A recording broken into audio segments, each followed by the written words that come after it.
siyaad baraha telefoon diray khaayin baa tahay mingistow oday khaamaysa maxaayada inanta la isku haystaa halkaasaa dagaal ka dhacaya ku soo dhawaada saaxiibayaal qaybta saddexaad ee barnaamijka xilma ayuu yimid Somaliland oo isna iyo hawshii dalka ka bilaabay sababtu markii weydii weyd Sheekh Yuusuf laba jeer buu qabtay weydii weydii khilaafaad wadaadada loo jiray qoliyaha xasan aad wadaadid iyo Sheekh Yuusuf markay yeen wadaadada noqday wala murum baa ka dhamaan waayay iyo buuq mid kale jabhad baa jirtay SSDF oo inay la midowdo doonayay Etoobiyaanka iyo Liibiyaanka oo taageerayay halganka Cabdullaahi Yuusufna waxay rabeen mataqaanaa inay mucaaradu isku biirto qoladeena wadaadadaasina mataqaanaa way ka daba ama asal guud ahaanba sababtuna midowgaas way diidaysay marka waxa jirtay xitaa mar Liibiya ay tageeno Liibiya ay tidhi midowba khasab warma midowbayno anaga de go'aanka anaga nagama go kaligayo anaga dadweynaana taageera dadweynaha iyaguna waxay doonayaan baan ku soconnaa Liibiya waa dictator Mengistu waa dictator waxay rabaan Cabdullaahi Yuusuf oo jabhadan madax ka hayna waa dictator dictatoradaas oo dhan waxay doonayaan inay mataqaanaa khasab lagu midoobo nimankan wadaadaduna horta waa number 1 oo hantiwaag iyo shuuciyada nama rabaan dictatorada nama rabaan hadana martiba loo yahay dabadeeto halka isfaham waa weyn baa ka dhacayay Etoobiyada iyo halka iyo Sanamta si loola macaamilo warmiyadan nin la wada dagaalameen si aad bar la yiraahdo xoogina midaya nag oo lagu taagay mid kale Sanamtiina way fadhiisan weyday oo waatan de ilaa iyo 90 dhamaadkii 28 ilaa iyo bilowga 48 saddex maamul bay isbedelayaan laba jeer oo soo qabtay Sheekh Yuusuf iyo Xasan Aad-Wadaadid kuwaas la iqraabaya askar baa qabsanaysa Cabdulqaadir Koofsaar baa noqonaya gudoomiye oo gudoomiye Sanamta oo wadaadadaas meel nooma wadaan halkeena ma socdo oo de gabigeena waxaan ku noqbanjarnaba Itoobiya gudaheedii baa la yaayala xaqi wadankeena waxa ka socda ma taqaanaa cadaadis badan baa socda inkastoo de waxa weyn dhaceen oo ay dhacday bandheero oo la jabsaday ay dhacday oo wax weyn ahaa waxa saraakiil baa joognay ay kamid ahaayeen ma taqaanaa aan laakiin ku xidhnayn halgan ku xidhnayn ma santo ku xidhnayn oo lixlay iyo maxay tooy maxamed kaankaas oo mataqaanaa marka gaashaabo jooga iyo askartii iyo ururkii baan si fiican isugu xidhnayn ururkii wali wadamada martida ahaan xiriir fiican lama leh marka oo laga shaqeysay oo leeyahay mataqaanaa war kuwana halgan ma wadaane baska soo ka yalla tabato Koofsaar iyo rag ka mid yihiin inoo lagu kacay wadaadadii ku kacay iyo dad kale ku kacay fariin baa loo soo diray leeyahay mataqaanaa Axmed baa loo soo diray war Axmedow meeshu waa dubaysaa na soo gaadha haddii aydan soo gaarin Sanamtu waa xidhmaysaa lagu kala dhaqaaqayaa maanta dabeed Congress-ka la diyaarinaya afraad baa la diyaarinaya ya Congress-ka afraad oo 1964 Axmed iyo rag mutacalimiin Ibrahim Meegaag iyo rag badan oo kale oo dibadda joogay oo mutacalimiin iyo rag badan oo mutacalimiin oo kale oo joogay Sacuudiga iyo hal gurmad baa soo galay wax la isugu yimid mataqaanaa jigjiga Congress-ka afraad baa la bilaabaya Axmed baa la leeyahay Axmedow waa kugu ducaynayna wariga daaya baalka laakiin meel uga baxa waayo hadii kale wax leeyahay hadii kale waa la kala dhaqaaqayaa waa dubaysaa halka waa dubayaa intii Itoobiya isla joogtay isa seege dawladii ay martida oo nahay isa seegnay de waxa la rabaa mataqaan badbaado de muxuu sameeyaa khasab ay ku noqoteen aqbalo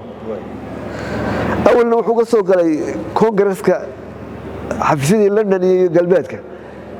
xubnaha soo dirtay buu kamid ahaa ee kuwu soo talagalay inuu noqdo gudoomiye ama isharaxo saasuu Axmed ku noqonayaa gudoomiyihii mataqaanaa Sanamta Afrista ilaa 90 oo gudoomiye ninkii ugu dheer mudada dheeraa eeg Sheekh Ibrahim Sheekh Yuusuf de laba jeer inuu gudoomiye u noqday sanadii badhna uu joogay koosaar 9 bilood buu gudoomiye ahaa axmed baa imanaya axmed 7 sanadood ayuu gudoomiye yahay markii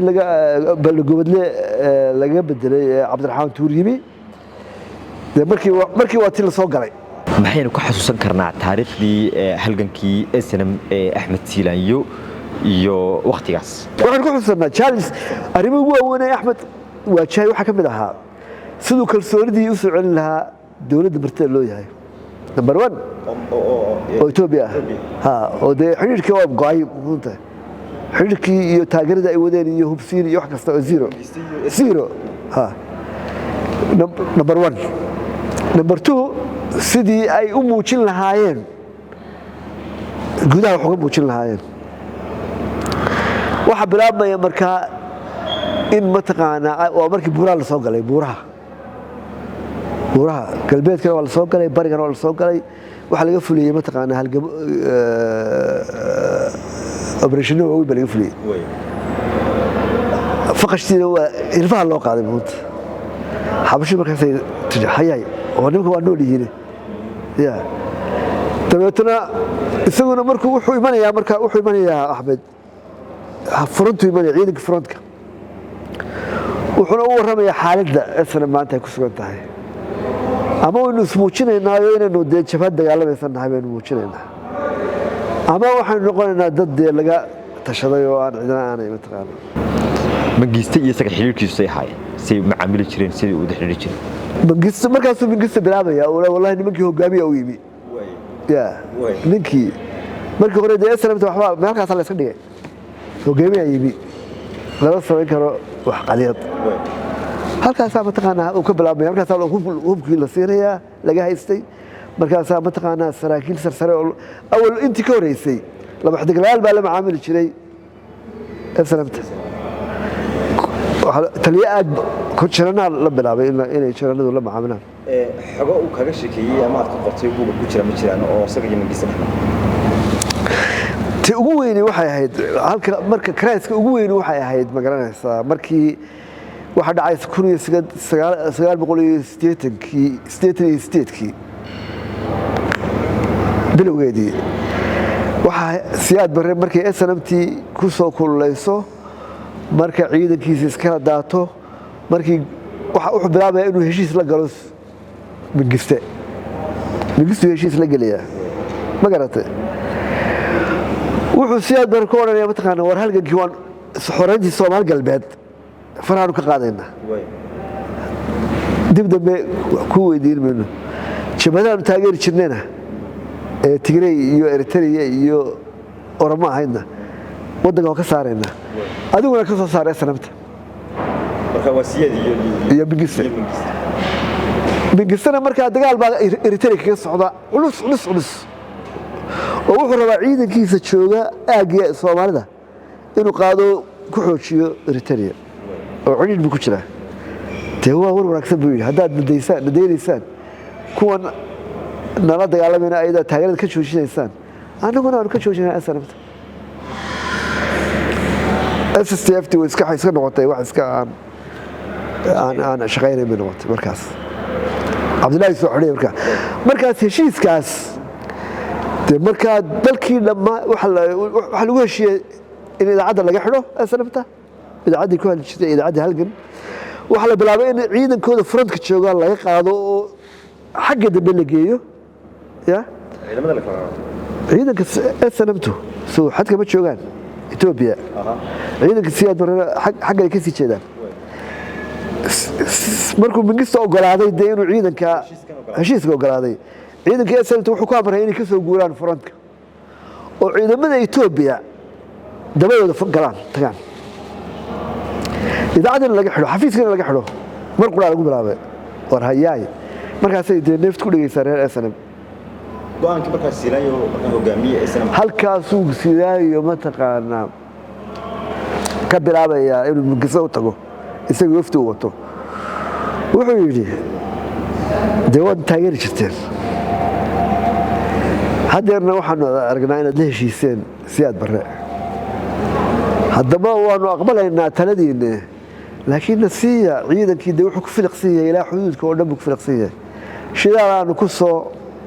rarno iyo dee intaa dagaal baa nagu socday xoogaa rasaas aanu mataqaanaa haddee intaana soo weerana aanu iska celino waayahay buu yidhi aad buu u ixtiraami jiray siinaa iyo Mengistu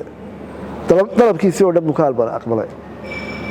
waxay ku heshiiyeen intay shireen sanabtii hub ciidankaas maanta miyaynu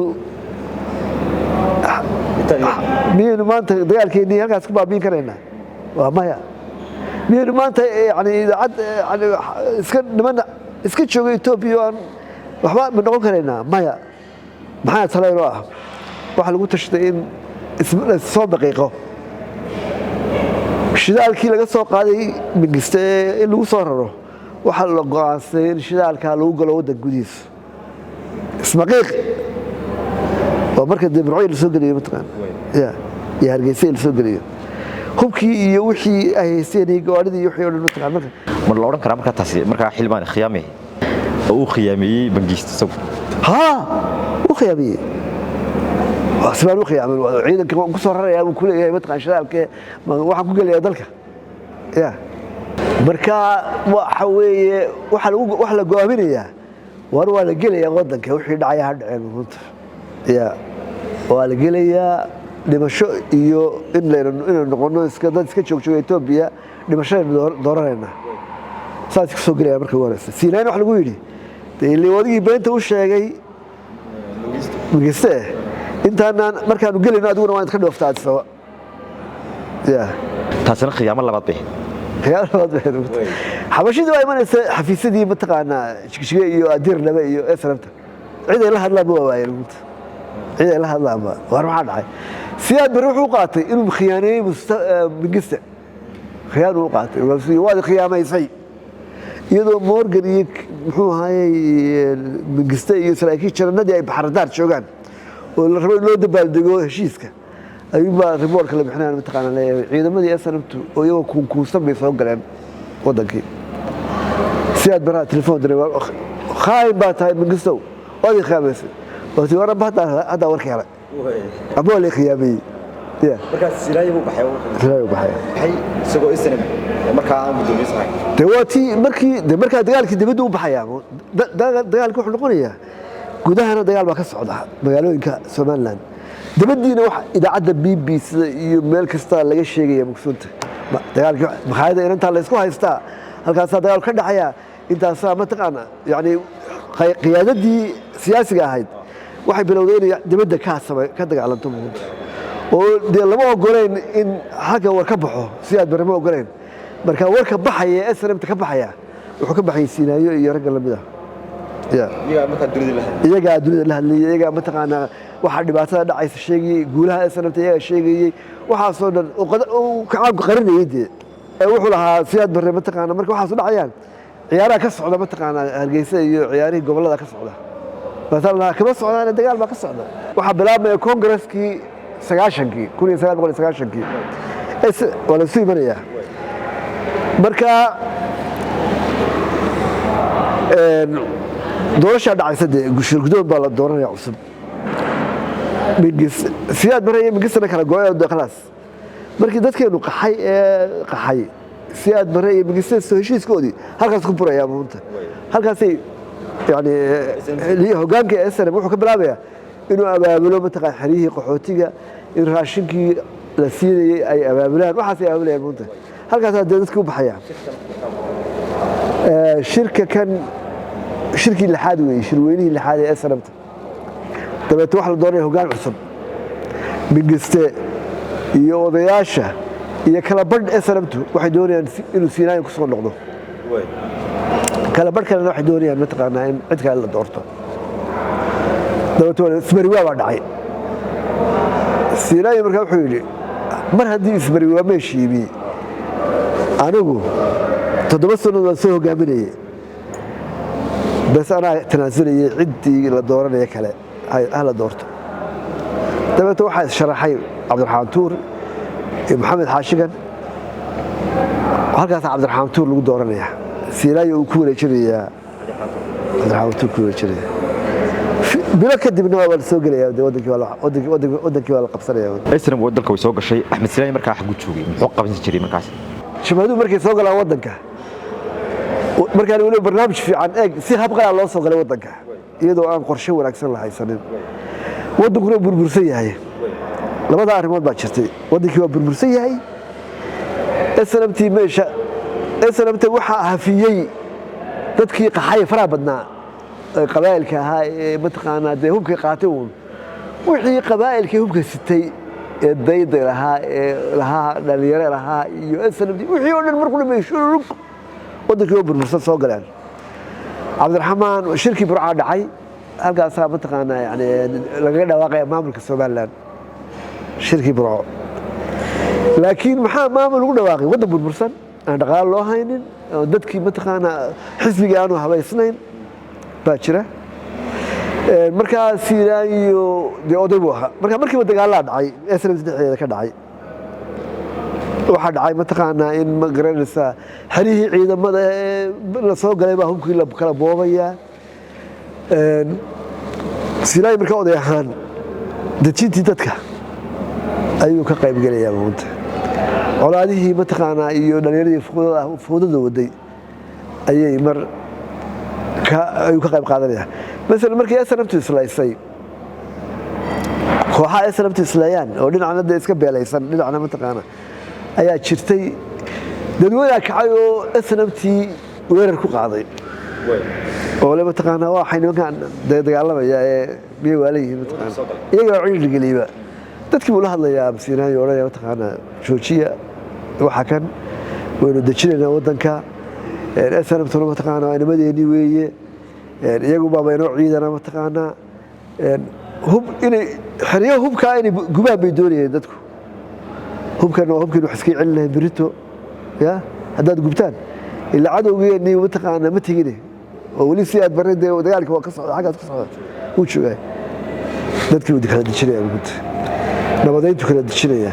sidoo ahaa macaamilkii isaga iyo Cabdiraxmaan Tuur oo markaas madaxweynaha wadanka Cabdiraxmaan iyo isaga Cabdiraxmaan baa mataqaanaa wuxuu Cabdiraxmaan ka fikiray inuu ka dhigo mar ra'iisul wasaare ya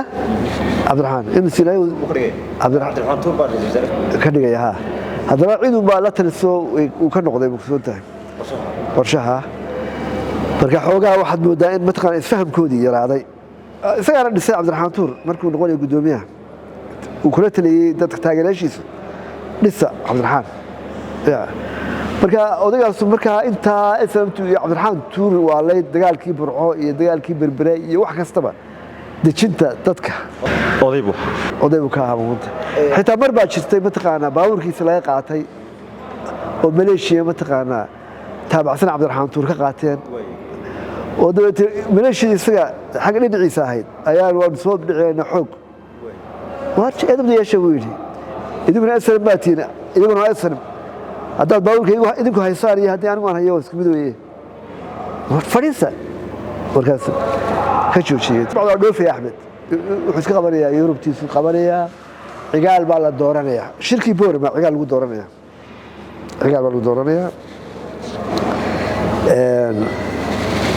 qaar baa oranaya mataqaanaa Axmed oo mataqaanaa sharax wuxuu warshada ka digay meesha marka chance dad kale chance helaan cigaal iyo isaga sidoo ahaa macaamilku cigaal dawladdiisii wuxuu ka noqonayaa wasiir buu ka noqonayaa wasiirkii dhaqaalaha maaliyadda noqonayaa dawdayaal qaybta saddexaad ee barnaamijkuna halkaasi ayay noogu joogi doontaa